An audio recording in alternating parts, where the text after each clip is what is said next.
अस्सलाम वालेकुम नाज़रीन, प्रोग्राम ऐवान से अवाम तक में खुशामदीद और मैं हूँ आपके साथ नातिया मिर्ज़ा। नाज़रीन, डेफिनेटली पॉलिटिकल टॉक शो है, तो हम जो भी पॉलिटिकल अपडेट्स होती हैं, जो भी पॉलिटिकल एक्टिविटीज़ होती हैं, अपने प्रोग्राम में उसी को कवर करते हैं। आज भी जब सोच रहे थे कि फिर सोचा कि कोविड पे भी बात करना बहुत बड़ा ज़रूरी है, क्योंकि हम जिस समत में जो इशारे हमें मिल रहे हैं और जिस सिमत को वो इशारे जा रहे हैं, वो इंतहाई ख़तरनाक सूरत हाल की तरफ हमें हम हेड ऑन कर रहे हैं या कर लिया है। हमने देखा जाए तो सूरत हाल बड़ी गंभीर है और क्या किया जाए कि जब हम ये सोचते हैं कि नहीं आज पॉलिटिक्स पे नहीं, अब कोविड पे बात करें, तो कोविड पे होने वाली पॉलिटिक्स जो अब शुरू हो गई है वो भी बड़ा लम्हा फिक्रिया है। इस वक्त सिंध और वफाक खासतौर पे कोविड की सूरत हाल को लेकर, वैक्सीन पे जो वफाक की एनसीओसी की पॉलिसी है उसको लेकर, और उसके अलावा भी जो ओवरऑल जो कोविड पे पॉलिसी है उसको लेकर भी बड़ा क्रिटिसिज्म हो रहा है, दोनों तरफ से हो रहा है। और आज सीएम सिंध ने उस पर प्रेस कॉन्फ्रेंस भी की है, उस पर भी ज़रा सी मुख्तसर सी बात कर लेंगे। उसके अलावा वज़ीर आज़म इमरान खान साहब जनूबी पंजाब सेक्रेटेरिएट के क़याम के लिए भी आज वहाँ पर है, उन्होंने एक बड़े पैकेज का अनाउंसमेंट की है। पीडीएम की ज़रा एक्टिविटीज़, क्योंकि आज स्टीयरिंग कमेटी का उनका इजलास है, लेकिन वो पीएमएलएन और जेयूआईएफ के ही दरमियान है, उसका कोई मुस्तकबिल है नहीं है, आगे क्या होना है, ये दो तीन चीज़ें जो ज़रा आज के प्रोग्राम में बात करते हैं। जो एनालिस्ट हमारे साथ मौजूद हैं, जो पैनलिस्ट, उनसे आपका तारुफ करा देती हूँ। हमारे साथ मौजूद हैं सेनेटर एजाज चौधरी साहब, पीटीआई के बड़े सीनियर रहनुमा हैं। अस्सलाम वालेकुम एजाज चौधरी साहब, बहुत शुक्रिया जी आपके टाइम का। जी वालेकुम अस्सलाम। स्टूडियोज में हमारे साथ मौजूद हैं सेनेटर अनवारुल हक काकड़ साहब, बलूचिस्तान अवामी पार्टी से उनका ताल्लुक। अस्सलाम वालेकुम काकड़ साहब, बहुत शुक्रिया आपके टाइम का भी। डॉक्टर शाहिदा रहमानी साहबा एमएनए है पाकिस्तान पीपल्स पार्टी की। अस्सलाम वालेकुम डॉक्टर साहब, बहुत शुक्रिया जी आपके टाइम का भी। एजाज चौधरी साहब, मैं इससे पहले जब मैंने बिलावल भुट्टो जरदारी को सुना कि वो जो कोविड को लेकर कोविड की पॉलिसी, उसके बाद जो वैक्सीन पॉलिसीज को लेकर जो बात कर रहे थे, और तनकीद करना कोई मसला नहीं है, असल मसला वहां शुरू हो जाता है जहाँ पे ब्लेम गेम शुरू हो जाए। डॉक्टर यास्मीन राशिद साहिबा को सुन रही थी, वो भी इसी हवाले से बात कर रही थी। ये मसला आपको लगता है ये ऐसा है कि इसमें हम कंपैरिजन में जाएं कि सिंध ने इतना किया, पंजाब ने इतना किया, सिंध जो वैक्सीन दे रहा है वो फेडरल या वफाक की दी हुई दे रहा है, वो कह रहे जी हम अपनी खुद खरीद लेंगे। आपको लगता है ये इतना ही नॉन सीरियस और पेटी इशू है कि इसको जो है हम इस तरह से अब एड्रेस करेंगे, ये करना चाहिए? जी जी, बहुत शुक्रिया नादिया। मेरा नुक्ता नज़र इस सिलसिले में यह है कि बिल्कुल कोई ऐसा तकाबुल करने की कोई ज़रूरत नहीं है। ये एक आफत है और एक आजमाइश है पूरी कौम के लिए, और तकरीबन अब तो 13-14 माह हो गए हैं पाकिस्तानी इससे गुजर रहे हैं, और हमें सियासी पार्टियों या हुकूमतें हों, वफाक की या सूबाई, मिलकर काम करना चाहिए, आवाज़ भी मिलकर उठानी चाहिए, कौम को हौसला देना चाहिए। एक ऐसी वबा है जिसके अंदर यानी हिम्मत अगर ज्यादा इंसान दिखाएगा तो वो इसके असरात से महफूज रह सकेगा। ये तमाम डॉक्टर्स का मुत्तफिक का एक फैसला है। पहली बात तो मैं ये अर्ज करना चाहता हूँ। दूसरा, ये तकाबली जायजा हो क्यों शुरू जाता है? इसलिए कि जब तनकीद वफाक पर सूबा करता है तो नेचुरली फिर वो कंपैरिजन की बात शुरू हो जाती है, और फिर वो अपनी अपनी बात कहते हुए, डिफेंड करते हुए जरा हुदूद का भी ख्याल नहीं रहता, और हम यानी तनकीद की तरफ बढ़ जाते हैं। हालांकि मैं नहीं समझता कि ये वक्त तनकीद करने का है। सवाल जरूर कीजिए, पार्लियामेंट के फोरम मौजूद हैं, वहां पे कीजिए, मीडिया पे कीजिए, इस पे कोई एतराज की बात नहीं है। ठीक है। मैं समझता हूँ कि पहले दो जो वेव आई उसमें पाकिस्तान ने बहसियत मजबूरी उसको अच्छे तरीके से उसका सामना किया, और दुनिया ने, WHO ने उसकी तारीफ भी की, और हमारे यानी कम से कम मुझे तो ये अंदाजा है कि पंजाब की जो हेल्थ मिनिस्टर है, WHO ने उनको अवार्ड भी दिया जो उन्होंने सर्विसेज की। अब जरा मुश्किल मरला आया है, ज्यादा सख्त मरला है, और हमारा जितना भी हेल्थ सिस्टम है, मैं कोई तनकीद नहीं कर रहा, लेकिन आपको मालूम है कि हेल्थ सिस्टम महीनों के अंदर नहीं बनता, ये दहाइयों के अंदर दस्तयाब होता है। तो हम उस पोजीशन में नहीं हैं जो तरक्की याफ्ता ममालिक हैं दुनिया के अंदर। लेकिन देखें चौधरी साहब, आपकी बात ठीक है कि हम उनमें नहीं है, लेकिन जिन तरक्की याफ्ता ममालिक का आप इशारा दे रहे हैं या जिक्र कर रहे हैं, हेल्थ सिस्टम तो उनके भी कोलैप्स हुए जब उन पे शदीद वाला वक्त आया है। मैं अगला फिक्रा कहना ही ये चाहता था कि सिस्टम तो उनके भी कोलैप्स हुए। एग्जैक्टली यानी हम तो कह सके ना जी कि हमने तो इंजेक्ट किया $8 बिलियन, तो वो 4000 बिलियन डॉलर डालने वाले भी मुल्क मौजूद हैं। लेकिन इस मुसीबत से गुजरने के लिए एक तो यकसुई इत्तेहाद, अब ये जो मरकज के अंदर NCOC है तो वो सिर्फ वफाक की नहीं है, सूबे एग्जैक्टली मैं उस पे आती हूँ चौधरी साहब, मैं उस पे आती हूँ। मुझे 2 मिनट दीजिएगा, शाहिदा रहमानी साहबा से जरा बात करूँ, काकड़ साहब से भी इस हवाले से बात करिए।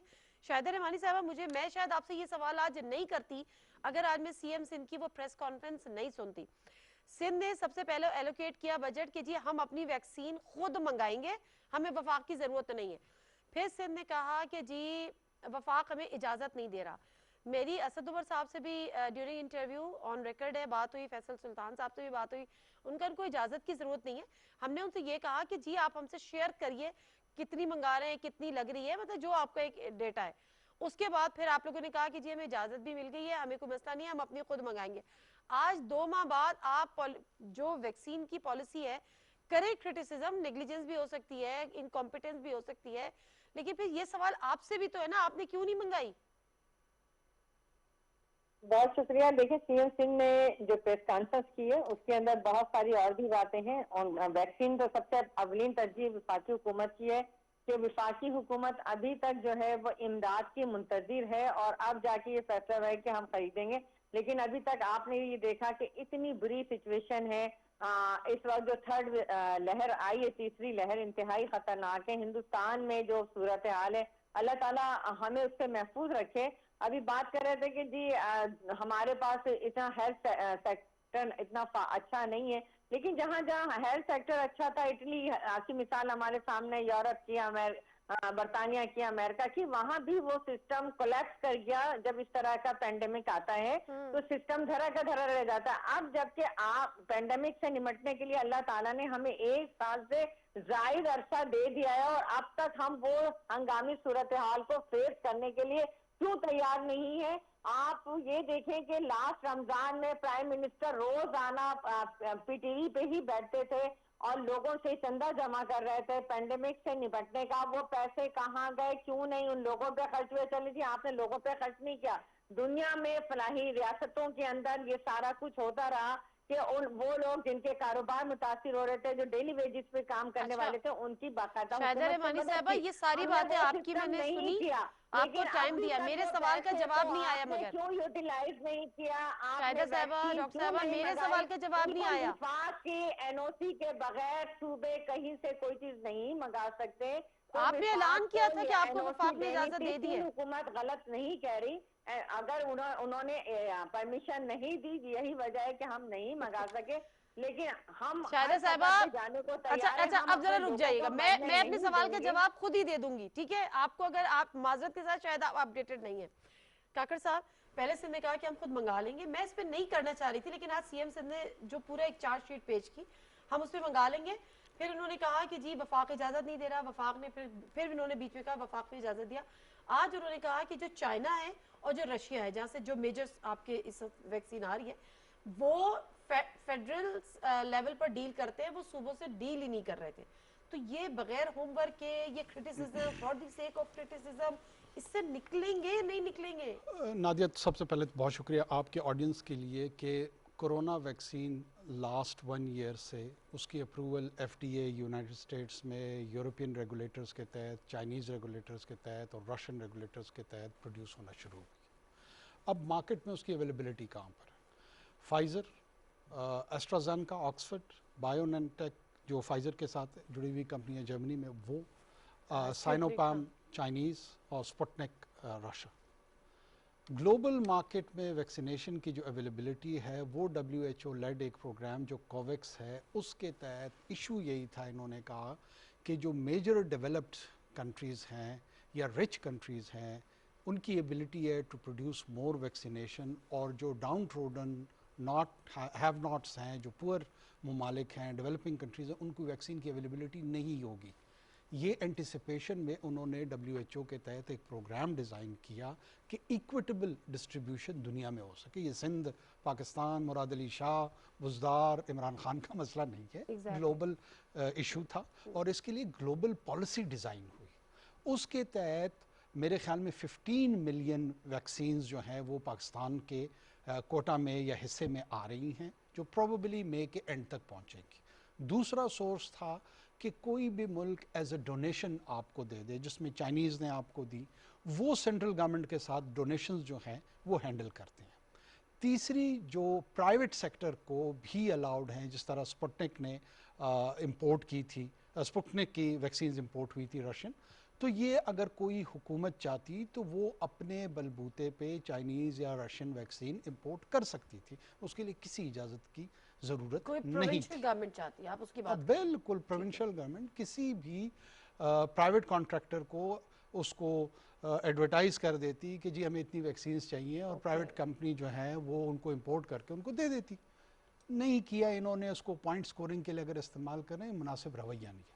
इस वक्त करने की ज़रूरत क्या है? इस वक्त करने की, हाँ, साथ में चाइनीज़ ने मेरे ख्याल में एक जॉइंट वेंचर में पाकिस्तान के साथ जा रहे हैं, जहाँ पे प्रॉबली 2-3 माह के बाद जॉइंट वेंचर के तहत कोई 2 या 2.25 करोड़ के करीब वैक्सीन जो है वो पाकिस्तान में भी प्रोड्यूस जिसके होगी। मेरे ख्याल है फेज 3 जो था, ट्रायल फेज 3, उसमें वो पाकिस्तान पाकिस्तान ने भी उनके शामिल साथ शामिल था। सही।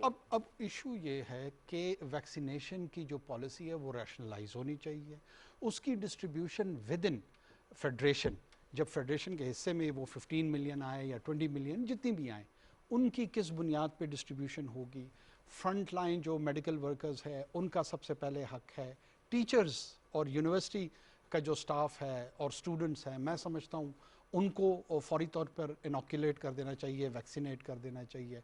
उसके बाद पॉपुलेशन की वो जो उस इकॉनमी को रन कर रही हैं उसमें जो फोर रनर में लोग मौजूद हैं, फैक्ट्री वर्कर्स हो गए, उन लोगों को वैक्सीनेट करना चाहिए। फील्ड पे काम करने वाले मीडिया इंडस्ट्री से भी जिनका ताल्लुक है, देखिए, स्पेशली मैं आई फुली सपोर्ट दैट। उनके साथ साथ देखिए जी, किसान है जो आपके लिए वीट प्रोड्यूस कर रहा है, जो आपके लिए राइस प्रोड्यूस कर रहा है, जो खुराक के बंदोबस्त के सप्लाई चेन में मौजूद है, ये वो तमाम लोग हैं जो इकोनॉमी को रन कर रहेंगे।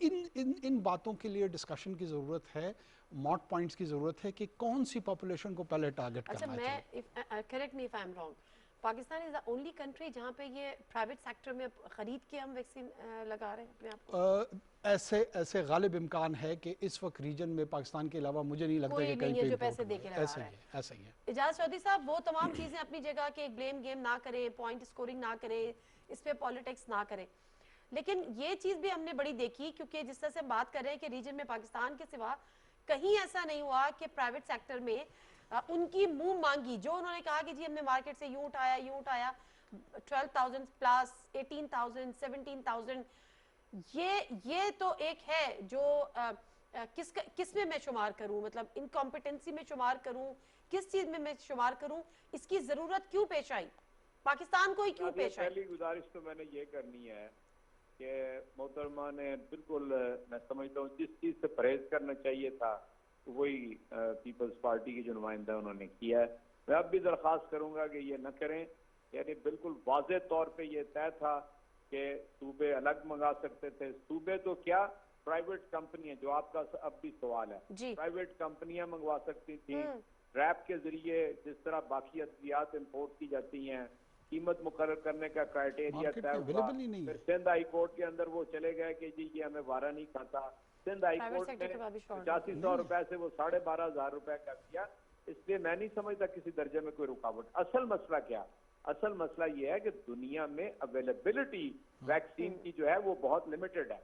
जिस तरह काकड़ साहब ने बताया ना जी कि ये कोई 1.5 करोड़ का तो पाकिस्तान ने इंतजाम कर रखा है।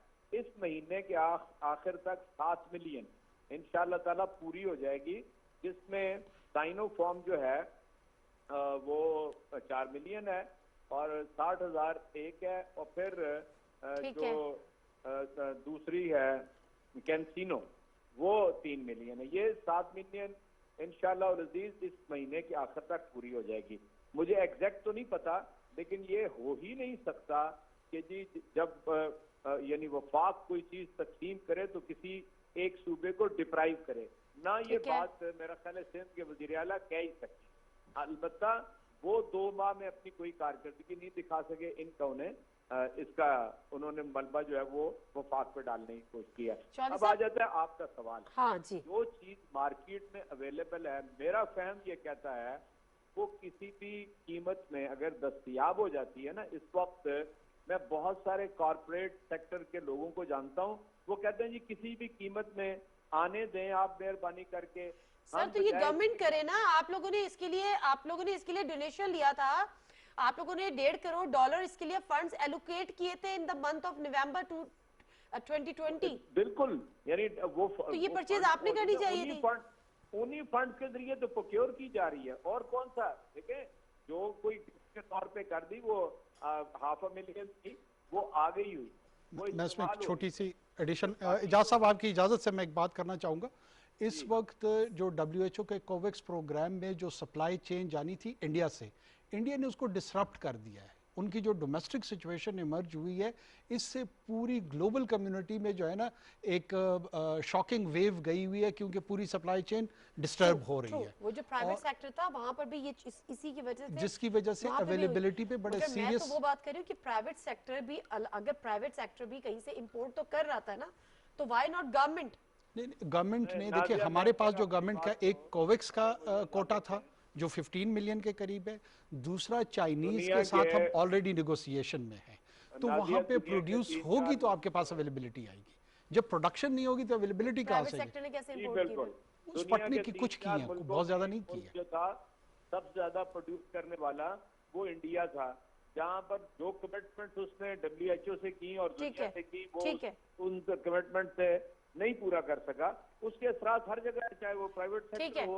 अच्छा चले जरा मैं शाहिदा रहमानी साहबा को पूछ लूं कि उनके पास मैक्सिमम इंफॉर्मेशन उनके पास भी आ गई है कि सिंध गवर्नमेंट ने क्यों नहीं मंगाई। और मुझे वो ट्रांसपेरेंसी इंटरनेशनल का वो लेटर भी याद है जो ट्रांसपेरेंसी इंटरनेशनल ने वफाक को, NCOC को लिखा था, और उन्होंने कहा था कि जो सिंध गवर्नमेंट है, ये जो एक्चुअल प्राइस है उससे पता नहीं मिडिल मैन से किसी से खरीद रही है, और ये पता नहीं उससे कितनी ही हाई प्राइस में उसमें जाके खरीद रही है।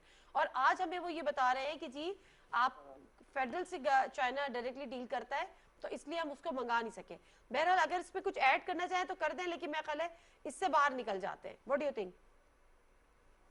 देखिए, ऐसा हरगिज नहीं है कि सिंध गवर्नमेंट इल्जामात लगा रही है। आप वफाकी हुकूमत की देखें कि अभी तक कोई नेशनल पॉलिसी नहीं बन सकी है। मैंने इससे पहले भी अर्ज किया कि आपने ये भी देखा कि अभी इससे पहले जो स्कैंडल आया, और बहुत बड़ा स्कैंडल था कि किस तरीके से एक प्राइवेट फर्म्स को वैक्सीन जो है दिलाई गई और उसकी कीमत जो है कितनी बढ़ाकर रखी गई, किस मिनिस्टर को नवाजने। लेकिन चले वो अभी का जो स्टेटस है शाहिदा साहिबा, ये सारी खबरें जीनत बनी सोशल मीडिया में भी, ट्विटर पर भी, और तमाम मीडियाज ने भी दिखाया कि किस किस को नवाजने के लिए इससे पहले मास्क में उसका डिनाइल भी आ गया, उसकी क्लैरिफिकेशन होगी, वो छोड़ दे, वो फिर हम एक पॉइंट स्कोरिंग और ब्लेम गेम में पड़ रहे हैं। माफिया आया, फिर वैक्सीन पर भी हाथ साफ किए गए। अगर हुकूमत की नियत सही होती तो बाकायदा, जिस तरह अभी कहा गया कि बाकायदा एक नेशनल पॉलिसी होती है, उसके तहत वैक्सीन मंगाई जाती है। और इस वक्त जबकि पेंडेमिक की सूरत हाल है, उसी के तहत वैक्सीन मंगाई जा रही है। NCOC में एक नेशनल पॉलिसी तो डिजाइन हुई हुई है। मैं और आप थोड़ी मंगा रहे हैं। डॉक्टर साहिबा क्या कर रही बात करिए। जो जमा किए थे उसको क्यों नहीं सब्सिडाइज किया, उनको क्यों नहीं? इस वक्त तो सब्सिडीज की जरूरत थी। आपने दुनिया भर में कोविड वैक्सीन लग रही है, आप यहाँ पर पैसे देकर कोविड वैक्सीन लगा रहे हैं, और फिर उनको जो आपके जानने वालों की फर्म्स हैं, जो आपके कैबिनेट में बैठे हुए, देखिए ना करें डॉक्टर साहबा, मैं आपके आगे हाथ जोड़ लेती हूँ, ना करें ये, इस इशू को पॉलिटिसाइज ना करें। ये एक सूबे का, एक हुकूमत का मसला नहीं है। मैं टॉपिक स्विच कर रही हूँ, प्लीज इस इशू पे मुझे मजीद इस पे गंद नहीं करना। बेसिकली इसमें मुझे गंद नहीं करना, गंद नहीं डालना। मैं वापस आ जाती हूँ पॉलिटिक्स के ऊपर आ जाती हूँ। काकड़ साहब से यहाँ पे शुरू कर ली। काकड़ साहब, PDM का आगाज हुआ था बड़े जोरों शोर से, आज भी उसकी कोई स्टीयरिंग कमेटी का इजलास है, तो मैं इनका जरा सा बात कर ही लूँ। शहबाज शरीफ साहब की मौजूदगी क्या इम्पैक्ट डालेगी PDM के ऊपर? क्योंकि पीपल्स पार्टी माइनस सो फार, ANP माइनस। शहबाज शरीफ साहब का जो नैरेटिव, जिस नैरेटिव के साथ अगर वो PDM में आते हैं, तो आपको लगता है कि पीपल्स पार्टी को वापस PDM में ला सकेंगे वो? देखें, PDM एज सच उसकी जो पॉलिटिकल रेलेवेंस थी ना, वो मेरे ख्याल में कम्प्लीटली इररेलेवेंट हो चुकी है। अच्छा। और रेलेवेंस जो उनकी थी वो ये थी कि PTI लेड गवर्नमेंट को, जो कोलिशन गवर्नमेंट है फेडरेशन में, उसको चैलेंज किया जाए और उनको वन वे और अदर अनडू किया जाए, पार्लियामेंट के अंदर, पार्लियामेंट से बाहर, स्ट्रीट एजिटेशन के तहत, स्ट्रीट एजिटेशन तो ऑलमोस्ट डाई डाउन हो गया। ओके, और via vote of no confidence. अब मैं आता हूँ पार्लियामेंट के अंदर। पार्लियामेंट के अंदर वोट ऑफ नो कॉन्फिडेंस में, vote of no confidence for instance आज भी अगर टेबल होती है तो उसमें पीडीएम के अंदर जो कंटेंडर्स होंगे फ्यूचर प्राइम मिनिस्टरशिप के लिए वो कोई लगभग आधे दर्जन के तो होंगे। जरदारी साहब खुद कैंडिडेट होंगे, मियां शहबाज शरीफ साहब कैंडिडेट होंगे, क्यों नहीं होंगे? देखिए वो मेंबर ऑफ नेशनल इजाजत असेंबली देती है, वो तो सचना नहीं है लिया हुआ उन्होंने, देखिए अदालतों से भी कि नहीं आ सकते। क्वीन 94 साल के उम्र में भी जो है ना still she is holding the throne, वो अभी तक तख्त उनके पास है। तो ये तो इंडिविजुअल चॉइसेस होती है, इंसान की जिबलत ये है कि वो ताकत के करीब रहना पसंद करता है। तो मैं तो अज्यूम कर रहा हूँ, मेरे पास इंफॉर्मेशन नहीं है। ज़रार साहब एक कैंडिडेट होंगे, शहबाज शरीफ साहब खुद कैंडिडेट होंगे, शायद वो अपने साहबजादे के लिए भी सोच रहे हो, दोनों बल्कि शायद अपने साहबजादगान के लिए सोच रहे हो। हाँ, मैं तो ये चार, आपने बिलावल को माइनस कर दिया। नहीं क्यों, मैं कौन होता हूँ उन्हें माइनस करने वाला? वो एक कौमी असेंबली के मेंबर है, इज हाँ, fully eligible to aspire for that position, so is Hamza and everyone else. अब जो ऊपर की जनरेशन है उसमें भी कैंडिडेट्स हैं, जो यंगर जनरेशन है उसमें भी कैंडिडेट्स हैं। फिर आप मौलाना के साहबजादे को ना भूलिएगा, वो भी एक बड़े तवाना आवाज़ और कंटेंडर के तौर पे। अब देखिए उनके वालिद साहब प्रेसिडेंशियल इलेक्शन लड़ चुके हैं जबकि वो पार्लियामेंट का हिस्सा भी नहीं थे। जी जी जी। तो क्यों वो ये नहीं चाहेंगे कि उनके साहबजादे को ये मौका दिया जाए? तो बिलाखिर उनको वो दिया पीडीएम के, नहीं वो खुद तो नहीं है मेंबर ना, लेकिन हाँ, खुद साहबजादे तो MNA हैं। नहीं है। पीडीएम की चेयरमैनशिप अगर एक माइनॉरिटी पार्टी के होते हुए वो सदारत अपने लिए ले सकते हैं, तो इस ख्वाहिश का इजहार करना कि उनके बेटे वजारत उज़्मा के उम्मीदवार हों, इसमें भी कोई कबाहत तो नहीं है। अब जब आधे दर्जन के करीब लोग कंटेंडर्स हों तो उस वोट ऑफ नो कॉन्फिडेंस की जो पुश एंड पुल होगी और जो उसके कॉन्सिक्वेंसेस और जो नतीजे होंगे, वो कोई भी सियासत का तालिब इल्म यहीं से उसको एंटिसिपेट कर सकता है। तो उसकी कामयाबी के इम्कानात कोई 1% में मुझे नहीं नजर उसकी आते। कामयाबी नाकामी अपनी जगह, लेकिन मैं अच्छा चलिए मैं ज़रा चौधरी साहब को भी इंगेज कर लेती हूँ इसी टॉपिक को लेकर। चौधरी साहब, शहबाज शरीफ साहब के ज़मानत के बाद, ऑल्दो की ज़मानत का अनाउंसमेंट हुआ, फिर थोड़ी सी कुछ जुडिशल वो थे कि जी होनी है नहीं होनी है, बहरहाल वो बाहर है, हमजा शहबाज बाहर है, मरियम साहब अंदर है, अंदर से मतलब घर में है। तो ये जब एक बाहर होगा तो एक अंदर होगा, दूसरा अंदर होगा तो एक बाहर होगा, ये ऐसी कोई अंडरस्टैंडिंग है आपस में? अच्छा, बड़ी दिलचस्प सूरत हाल है। अच्छा, मतलब मैं समझता हूँ कि काकड़ साहब ने बड़ी वसील कल्बी का मुशारा करते हुए आधी दर्जन तो वज़राए आज़म बना दिए हैं। अभी तो मेरा ख्याल है बड़ा वक्त है, अक्टूबर तक तो वैसे ही अभी न जी वोट ऑफ नो कॉन्फिडेंस की कोई मूव आ ही नहीं सकती। आपको मालूम है कि एक दफा जब वोट ऑफ कॉन्फिडेंस हो जाए तो 6 माह उसके ऊपर और चाहिए होते हैं दोबारा कोई इस तरह की मूव आते हुए। दूसरी बात ये है कि ये तो पीडीएम जो है ये किस्सा है पारीना है, इसका तो अब यानी इसके ऊपर गुफ्तगू करना वक्त का ज़िया है। अब आ जाती है मौलाना और नून लीग और पीपल्स पार्टी और कुछ छोटी जमातें, ये इस तरह मुस्तकबिल की सियासत आगे बढ़ेगी। और मैं समझता हूँ कि कोई पार्लियामेंट से बाहर मूवमेंट अब नहीं हो। पार्लियामेंट के अंदर ये क्या कर सकेंगे वो मैं समझता हूँ महल नजर है। कोई ऐसी जॉइंट मूव ये नहीं करेंगे जो यानी लीडर ऑफ द अपोजिशन बन गए हैं सेनेट में गिलानी साहब, वो एक समझ लें कि एक ऐसी चीज हो गई है कि नून लीग बिदक चुकी है और पीपल्स पार्टी ने इस पूरे एपिसोड के अंदर अपनी सियासी फहम की बरतरी साबित की है और जख्म खुर्दा है जिनका आपने जिक्र किया ना, घर में वो बैठ गई हैं, वो जख्म खुर्दा है। अब वो मेरा ख्याल है सिवाय इसके कि वो तल्ख गुफ्तगू और स्टेटमेंट्स के अलावा कुछ उनकी तरफ से नहीं आएगा। शहबाज शरीफ साहब आए हैं, वो एक दूसरी तरह पार्लियामेंट में भी आएंगे और दूसरी तरह सियासत करने की भी कोशिश करेंगे।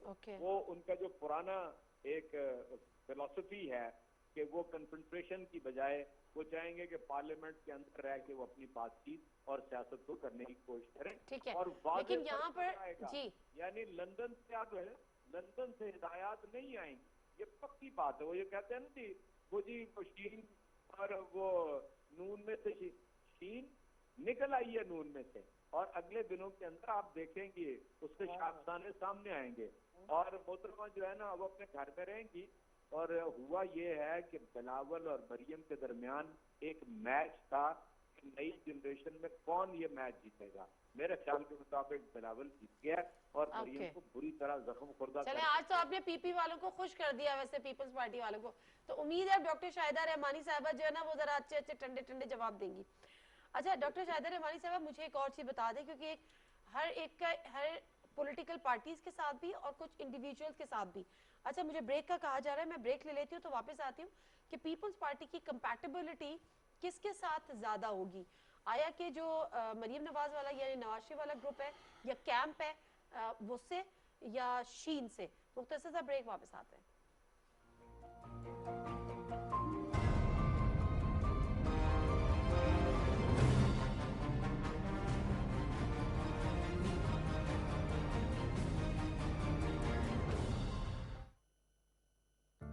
खैबर पख्तूनख्वा की कुल आबादी इस वक्त 4 करोड़ से जायद है, जिसमें हर साल 10 लाख अफराद का इजाफा हो जाता है। मौजूदा रफ्तार से आबादी बढ़ती रही तो सूबे की आबादी आइंदा 25 साल में 2 गुना हो जाएगी। हमारे मौजूदा वसाइल हमारी आबादी का बोझ उठाने से कासिर है। शहर फैलते और ज़राई अराजी घटती जा रही है। माहौलियाती आलूदगी के सबब नबातात और हैवानात मादूम हो रहे हैं। खुराक की तलब और रसद में खलीज बढ़ती जा रही है और समाजी बुराइयों में इजाफा होता चला जा रहा है।